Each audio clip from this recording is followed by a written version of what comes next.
agree that this administration has been particularly on the short end of the stick in terms of coverage, but that it oftentimes, not all the time, feeds the beast with distractions and getting off message. I think the president's interview with the New York Times on the whole Jeff Sessions thing illustrated that. In a week, the president wanted to focus on health care and a rework and get it right. So a press director coming in is going to have to tell the president oftentimes things he might not want to hear, like shut up, right? So that's not a left or right view here. I'm just saying that part of the problem seemed to be that, there was no one with maybe the cojones to tell the president, hey, sir, this is wacky. You have to do this. And your tweeting is fine. Just stay on message of the tweeting. Don't go off message. Don't go into a tangent about Jeff Sessions and why you're disappointed in him. You know what I mean? Can that person do that? And if he can't, does it really matter who is in that office?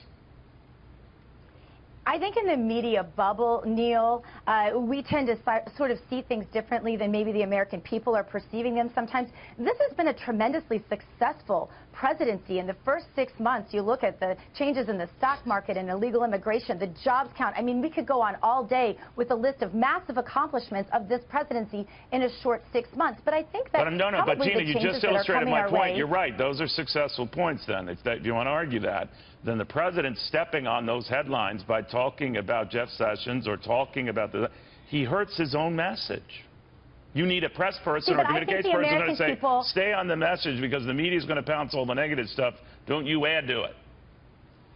But I think the American people believed in Trump and continue to believe in President Trump because of his authenticity, because they know he's shooting straight, because they know he's going to say things that may not be politically correct, may not be packaged by some fancy consultant, but they are what the pulse of the American people are thinking. I don't know if you're getting what I'm saying. I agree. I understand the American people like the irreverence. Tima, my only thing is that the president has got to get someone to tell him when he can go too far and when he can't, or advise him about discretion or when it's called for or when not. And I don't know whether a change in the briefing room is going to bring that out. Maybe it might, but what do you think is really going on here?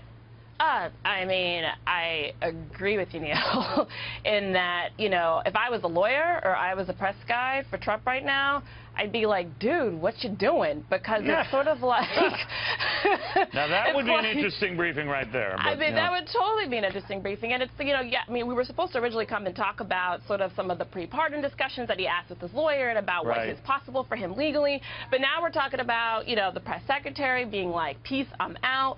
And it's both in these instances for both of these guys, they're like, why do you keep saying stuff that I would not advise you to say? It's making my life harder, so it's like, this is supposed to be Made in America week. And like in this entire week, we've been talking about now Don Jr., now his discussions with lawyers, and possibly, undermining Mueller or firing him or whatever he is thinking of doing. And now we're talking about like Spicer. It's like, oh my God, you're self-sabotaging.